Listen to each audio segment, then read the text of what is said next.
आज सुबह सुबह मैं काफी जल्दी उठ गया था और उठते बराबर ही अपनी दोनों गाड़ियों को बहुत ही बढ़िया तरीके से वॉश किया। वॉश करने के बाद हायाबुसा और केटीएम तो एकदम चमक रहे थे और ये डिसाइड करना भी मुश्किल हो रहा था कि अब डेली यूज के लिए कौन सी बाइक का इस्तेमाल किया जाए। अब इससे पहले कि कुछ डिसाइड कर पाता मैं देखता हूँ कि 9 बज चुके हैं और अभी तक मैंने ब्रेकफास्ट भी नहीं किया था। तो मैं फटाफट अपने घर में जाता हूँ और भागते भागते सीधा पहुँच जाता हूँ किचन की तरफ। मैंने सोचा घर में गर्म दूध के साथ बिस्कुट खा लिया जाए, पर मैं जैसे ही किचन में जाता हूँ मुझे पता चलता है कि दूध तो खत्म हो चुका है और बिस्कुट भी नहीं है, ब्रेड है उसकी जगह पे। तो मैंने सोचा चलो यार मार्केट से थोड़ा सामान लेके आया जाए और इसी बहाने थोड़ा घूमना भी हो जाएगा। तो मैं फटाफट घर से निकला और सोचा क्यों ना आज मैं हायाबुसा को लेके सुपरमार्केट जाऊँ, क्या पता मुझे पब्लिक रिएक्शन भी मिल जाते। तो फिर मैं अपने हायाबुसा पे बैठा, उसे स्टार्ट किया और उसे स्टार्ट करके मैं अपने घर से निकल पड़ा। शायद ही कोई ऐसा पहली बार होगा जो दूध और बिस्कुट लेने के लिए हायाबुसा पे जा रहा होगा, पर मुझे विचित्र काम करने में बड़ा मजा आता है। संडे का टाइम था तो वैसे मोस्टली रोड खाली थे, तो मैं फटाफट अपनी हायाबुसा भगा के पहुंच जाता हूँ सुपरमार्केट की तरफ। वहाँ की पार्किंग तो ऑलरेडी पूरी खाली थी। मैं बाइक को वहाँ पे पार्क कर देता हूँ और फिर उसके बाद मैं सुपरमार्केट में चला जाता हूँ। काफी ढूंढने के बाद मुझे मेरे पसंद के बिस्कुट और 20 रुपए वाला दिनशा का पैकेट मिल जाता है। मैंने सोचा अब आया हूँ तो फलों सब्जियां भी ले लेने चाहिए, तो मैं थोड़े बहुत ऑरेंजेस और केले ले लेता हूँ। लगभग 10 मिनट के अंदर मेरी पूरी शॉपिंग कंप्लीट हो गई थी और मैं काउंटर पे आ गया था। सर आपका टोटल हुआ 154 रुपीज। अब मैं 154 रुपीज उसे पे कर देता हूँ और उसके बाद थोड़ी बहुत चॉकलेट लेके मैं वहाँ से निकल पड़ता हूँ। पर जैसे ही मैं सुपरमार्केट से बाहर आता हूँ मैं एक नजारा देख के शॉक हो जाता हूँ। काफी सारे लोग मेरे हायाबुसा के आसपास भीड़ लगा लिए थे और वो मेरे बाइक को अच्छे से देख रहे थे। फिर उनमें से एक बंदा मेरे पास आता है और बोलने लगता है, अरे भाई बिग फैन, ये हायाबुसा तुम्हारी है क्या? मैं उससे बोलता हूँ कि हाँ भाई इस हायाबुसा का ओनर मैं ही हूँ। तो फिर वो बंदा और वहाँ पे खड़े हुए कुछ लोग मुझसे बाइक के साथ फोटोज खिंचवाने की परमिशन मांगने लगते हैं। अब मुझे टाइम तो जरूर हो रहा था और मुझे भूख भी लगी हुई थी, लेकिन मैंने सोचा कि यार चलो यार इतने सारे लोग रिक्वेस्ट कर लेते हैं, उनकी रिक्वेस्ट पूरी कर ली जाए। तो मैं उन सबको हाँ बोल देता हूँ, लेकिन मुझे क्या पता था कि इसके अंदर पूरा आधा घंटा निकल जाएगा।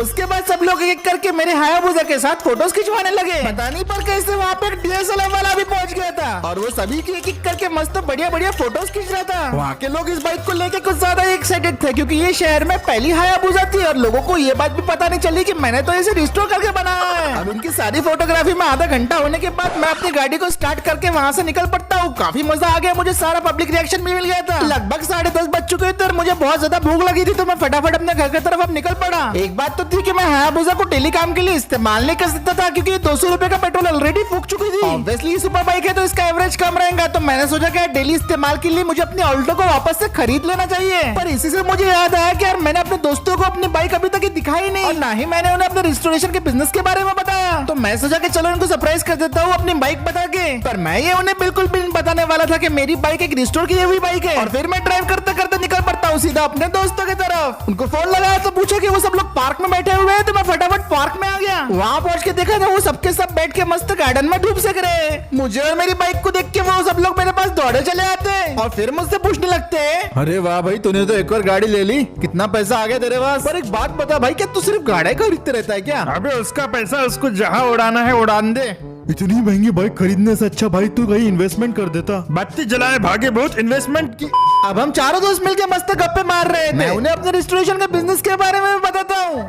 मेरे नए बिजनेस को लेके वो लोग बहुत खुश थे और मुझसे पार्टी डिमांड कर रहे थे। मैं भी उन्हें बोल देता हूँ कि अगर भाई इस महीने मुझे 10 लाख का प्रॉफिट हो गया तो मैं उन्हें एक बड़ी वाली पार्टी दे दूंगा। अब ये सब बातें हमारी चली रही थी तो इतने में आता है मेरा एक चिरकुट दोस्त और वो गाड़ी से उतरता है और बोलने लगता है, अरे वाह, सारे छपरे एक साथ, मतलब मेरे दोस्त। वैसे तुम क्या कर रहे हो यहाँ पे? अब जैसे मैं उसकी तरफ पीछे पलट के देखता हूँ मैं हैरान हो जाता हूँ। उसने नई नवेली यामाहा की R1 लेके आया था। ये यामाहा की टॉप सुपर बाइक थी और ये काफी ज्यादा महंगी थी। इस चिरकुट को मेरी हायाबुसा के बारे में शायद से पता चल गया था, इसीलिए शो ऑफ मारने के लिए यामाहा ले आया। फिर वो चिरकुट मेरी हायाबुसा को देख के बोलने लगता है, अरे फिर से एक पुरानी गाड़ी को रिस्टोर करके नया बता रहा है। एक बात जान ले, पुरानी गाड़ी पुरानी होती है और न्यू गाड़ी न्यू होती है। जैसे मेरी गाड़ी है, मेरी गाड़ी के 2 टायर बेचूंगा ना, तेरी पूरी गाड़ी आ जाएगी। अरे भाई तूने बताया नहीं कि पुरानी गाड़ी रिस्टोर करके नहीं बनाया तूने? तो अच्छी बात है ना, किसको मालूम पड़ा कि पुरानी है कि नहीं। और इसने वैसे बोला भी कब कि नई गाड़ी लेके आया है? मैं ही समझा कि नया लेके आया हूँगा। मैं भी वही सोचूं कि सड़क चाप की इतनी कैसी औकात हो गई कि वो एक नई हायाबुसा ले ले। ये सुन के मुझे गुस्सा आ जाता है और मैं भी उसे बोल देता हूँ कि मैं वो इंसान नहीं जो बाप के पैसों में घमंड मारे। ओ भाई क्या बोल दिया तूने भी। बेटा जिसकी औकात रहती है ना उसको ही मिलता है पैसा। तेरे से तो ज्यादा ही चौकात है मेरी। चुप, अगर इतनी औकात की बात है ना तो लगा ले तेरी और मेरी बाइक के बीच में रेस। जीतने वाले को हारने वाले की बाइक मिल जाएंगी। बोल, है हिम्मत, है हिम्मत? ये सुन के मैं पहले तो सोचने लगता हूँ, लेकिन मुझे अपने काम पे पूरा भरोसा था तो मैं उसे हाँ बोल देता हूँ। तो फिर चलो रेस करते हैं। फिर हम सारे निकल पड़ते हैं रेस करने के लिए। चिरकुट के साथ मेरा एक दोस्त बैठ गया था और मेरी बाइक पर तो भाई 3-3 लोग बैठ गए थे। अरे भाई थोड़ा आगे सरक ना, सीट से घसर जाऊंगा मैं अगर एक भी झटका लगा तो भाई बड़ी मुश्किल से पकड़ के बैठा हूँ। आगे सरक। रास्ते पे 90% लोग तो हमें ही घूरे जा रहे थे, क्योंकि ऐसा पहली बार होगा कि कोई सुपर बाइक के ऊपर ट्रिपलिंग करते हुए जा रहा है। पर मेरे दिमाग में आज की होने वाली रेस के ख्याल चल रहे थे। वैसे तो पिछली रेसेस में मैंने चिरकुट को 2 बार हराया है, पर वो सारी कार की रेसेस थी और ये बाइक की रेस है। और ये चिरकुट भी कोई ऐसी वैसी नहीं बल्कि यामाहा की R1 लेके आया था। पर मुझे एक बात की गारंटी थी कि इस रेस को तो मैं ही जीतूंगा। और फिर लगभग आधा घंटा ड्राइव करने के बाद हम पहुंच जाते हैं एयरपोर्ट पे। अब ये एयरपोर्ट एक ऐसी जगह थी जहाँ पे हम लोग अच्छे से अपनी ड्रैग रेस कर सकते थे। वहाँ पहुँचते ही हमारी हल्की सी चेकिंग होती है और उसके बाद फिर गेट ओपन हो जाता है और फाइनली हमारी एंट्री हो जाती है एयरपोर्ट में। अब ये एयरपोर्ट वैसे काफी पुराना था, इस वजह से यहाँ पे उतनी ज्यादा फ्लाइट्स लैंड वगैरह नहीं होती थी, इसलिए मोस्टली खाली रहता था, जो कि हमारी रेस के लिए एकदम परफेक्ट था। और फिर हम फाइनली वो जगह पे पहुंच जाते हैं जहाँ से हमारी रेस शुरू होने वाली थी। फिर सभी लोग बाइक से उतर जाते हैं और रेस की तैयारी करते हैं। मेरा एक दोस्त आके फिर रूल समझाने लगता है कि रेस किस तरीके से करना है हमें। तो रेस के नियम कुछ इस तरीके से है, तुम्हें अपनी बाइक से इस रोड के 2 चक्कर लगा के वापस आना है। जो बंदा पहले अपनी बाइक से चक्कर लगा के वापस आएगा वही विजेता होगा, और जो बंदा हार जाएगा वो जीतने वाले को उसकी बाइक दे देगा। ये नियम सुन के तो मुझे घबराहट होने लग गई और चिरकुट तो भाई पूरे फुल मूड में था मुझे हराने के। तो अगर तुम दोनों तैयार हो तो अब रेस शुरू करते हैं। और एक काम कर, तू चाबी अभी से मुझे दे दे, वैसे भी तू हारने वाला है। मैंने भी उसे बोल दिया कि मैं तुझे पहले 2 रेस हरा चुका हूँ, तीसरी भी हरा दूंगा। ऑन योर मार्क्स 3, 2, 1 गो गो गो गो। अब रेस शुरू हो चुकी थी और रेस की शुरुआत में ही मेरा चिरकुट दोस्त अपनी यामाहा की पूरी पावर दिखा रहा था। मुझे ऑफ रोडिंग रेस का काफी सारा एक्सपीरियंस था, लेकिन यहाँ पे तो भाई सिद्धि रेस थी, जिसकी वजह से मुझे थोड़ी तकलीफ हो रही थी। एक्सेलरेटर को पूरा खींचने के बावजूद भी यामाहा R1 काफी ज्यादा आगे चल रही थी मुझसे, पर मेरी गाड़ी मामूली नहीं थी। मैं अपनी गाड़ी के RPM बढ़ा देता हूँ और अब मुझे लग रहा था कि शायद इस R1 को मैं ओवरटेक कर पाऊँ। मैं अपने इंजन के अंदर थोड़ी बहुत ट्यूनिंग कर रखी थी, इसलिए मैं इस R1 से कैचअप कर पा रहा था और मैं किसी तरह अब R1 की बिल्कुल साथ साथ चल रहा था।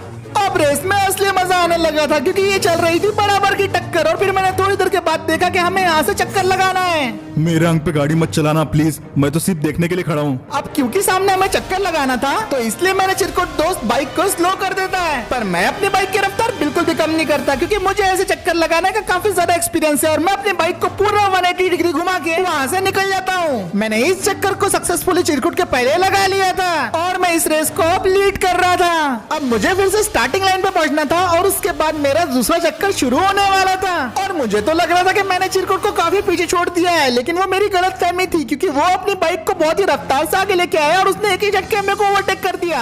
वो जीतने के लिए कुछ भी कर सकता था और उसके अंदर पूरा गुस्सा और जोश भरा हुआ था। ये हायाबुसा और R1 की टक्कर काफी धमाकेदार चल रही थी और इतने में हम स्टार्टिंग लाइन के पास पहुंच गए और यहाँ पे हमारा पहला चक्कर कंप्लीट हो गया था और अब हम निकल पड़े थे दूसरा चक्कर लगाने के लिए। भले ही ये राउंड में वो जीत गया था, लेकिन आखिरी चक्कर जो लगाएगा जीतने वाला वही होगा। मैं अपनी पूरी ताकत लगा के उसको पीछे करने की कोशिश कर रहा था, लेकिन वो भी R1 थी, कोई मजाक नहीं। उसकी रफ्तार और एक्सेलरेशन हायाबुसा से ज्यादा था, जिसकी वजह से वो काफी आसानी से लीड ले रहा था। और अब बारी थी दूसरे चक्कर लगाने की, लेकिन पिछली बार की तरह इस बार मेरा चिरकुट दोस्त अपने बाइक की स्पीड कम नहीं करता। वो बाइक पे कंट्रोल नहीं रख पाता और एक कौन से टकरा जाता है, और ये मेरे लिए एक बहुत ही बड़ा वाला एडवांटेज था। तो मैं अपना चक्कर मार के वहाँ से फटाफट निकल जाता हूँ। उसकी गलती मेरा एडवांटेज बन गई और अब मैं फिर से लीड कर रहा था। अब सिर्फ इस रेस को जीतने वाला मैं ही होऊंगा। रेस खत्म होने में अब 500 मीटर बाकी थे सिर्फ, और मुझे अपनी मंजिल दिखाई दे रही थी, पर R1 वाला हार मानने के लिए बिल्कुल भी तैयार नहीं था। वो मुझे फिर से ओवरटेक कर देता है और अभी सिर्फ और सिर्फ 300 मीटर बाकी थे। मुझे यकीन नहीं हो रहा था कि भाई इसने मुझे फिर से ओवरटेक कैसे कर दिया। टोटली इम्पॉसिबल था, लेकिन उससे आगे बढ़ने के लिए मैं अपनी गाड़ी की फुल रफ्तार फुल पावर लगा देता हूँ, लेकिन कोई भी फायदा नहीं होता, क्योंकि उस चिरकुट ने पहले फिनिश लाइन क्रॉस कर ली थी। बस थोड़ी सी दूरी से मैं इस रेस को हार गया था और आखिरी टाइम पे इस चिरकुट ने इस रेस को मुझसे जीत लिया था। मैं फौरन अपनी बाइक से उतरता हूँ और उसके बाद मुझे बिल्कुल यकीन नहीं हो रहा था कि ऐसा भी हो सकता है। मेरा दिमाग ब्लैंक हो चुका था। मेरा दोस्त मुझ पे हंसे जा रहा था और मुझे समझ में नहीं आ रहा था कि मैं अब क्या क्या करूं? मैं अपनी बाइक की शर्त हार गया हूँ और फिर मेरा दोस्त मेरे पास आके बोलने लगता है मजा आया, कैसी लगी रेस? ओ मेरे ख्याल से मैं जीत गया हूँ रेस में। अब क्या बोलोगे, किसकी औकात? मेरी औकात। किसकी? मेरी। मुझे बिल्कुल भी समझ में नहीं आ रहा कि उसने ऐसा क्या किया कि भाई अचानक से आगे आ गया था वो। आखिरकार मैंने तुमसे अपने हारने का बदला ले ही लिया। ऐसे हमारी एक शर्त भी लगी थी, क्या थी वो शर्त? तो शर्त के मुताबिक हारने वाले को जीतने वाले को देनी पड़ेगी। क्या देनी पड़ेगी? अरे जो हार जाएगा उसे जीतने वाले को अपनी बाइक देनी पड़ेगी, यही तय हुआ था ना। तुम ये रेस को हार गए हो, अब भले ही मैं तुम्हारा दोस्त हूँ लेकिन चाबी तो तुम्हें देनी पड़ेगी ना भाई। हाँ बिल्कुल सही कहा, चाबी, बाइक की चाबी, मेरी हायाबुसा की चाबी, ला मुझे दे दे। भाई जब ये तेरे से हारा था इसने तो एक बोलने पे तुझे अपना हाइलक्स दे दिया था, अब तेरी बारी है, चल दे दे चाबी। ये सुन के मुझे बहुत दुख हो रहा था। मैं बता नहीं सकता था मैंने हायाबुसा के ऊपर अपनी कितनी मेहनत और जान लगाई थी, लेकिन ओवर कॉन्फिडेंस होने की वजह से मैं अपनी हायाबुसा को हार गया था। तो मैं उन्हें अपनी चाबी दे देता हूँ। अगली बार बोलने से पहले 100 बार सोच लेना, ठीक है? चलो रे चलते हैं। चल भाई कोई नहीं, हमको भी बुरा लग रहा तेरे लिए, लेकिन हमें अब जाना पड़ेगा। चलो मैं हायाबुसा चला के आऊंगा, बैठ जाओ रे। मैं बोल रहा था कि भाई ऐसा मत करो। चल भाई उदास मत होना, हम चलते हैं। देख भाई बुरा तो मेरे को भी लग रहा, लेकिन अभी घर जाने का है इसलिए मैं चलता हूँ, तू आ जाना। चलो रे, टाइम हो रहा। चल भाई 1:30 बज गए। हाँ भाई भूख लग रही है, जल्दी आ जा। हाँ आ रहा हूँ। भाई पुलिस वाले आगे होंगे इसलिए देखो ट्रिपल सिट नहीं लेके जा सकते अभी, सॉरी। ये सब देख के मुझे बहुत बुरा लगता है। एक तो मेरी बाइक मुझसे छीन गई और ऊपर से ये लोग मुझे साथ भी नहीं लेके जा रहे क्योंकि ट्रैफिक पुलिस वाले आ गए होंगे और फिर वो सब वहां से निकल पड़ते। मैं उनके पीछे पीछे दौड़ के बोलता हूँ, अरे भाई मेरे को भी लेके जाओ घर, मेरे को भी घर छोड़ दो। आज का दिन मेरे लिए बहुत बुरा था। मैं रेस में गाड़ी हार गया था और मेरे दोस्त मुझे एयरपोर्ट पे ऐसे अकेला छोड़ के चले गए। मुझे काफी भूख लग रही थी और मुझे फिर याद आया कि मैं अपने दूध और बिस्कुट तो हायाबुसा में भूल गया। इससे बुरा कुछ हो नहीं सकता था। तो फिर आज का वीडियो यहीं पे खत्म करते हैं। अगर आपको वीडियो पसंद आया तो लाइक शेयर सब्सक्राइब जरूर करना और मैं मिलता हूँ आपसे अगले वीडियो में।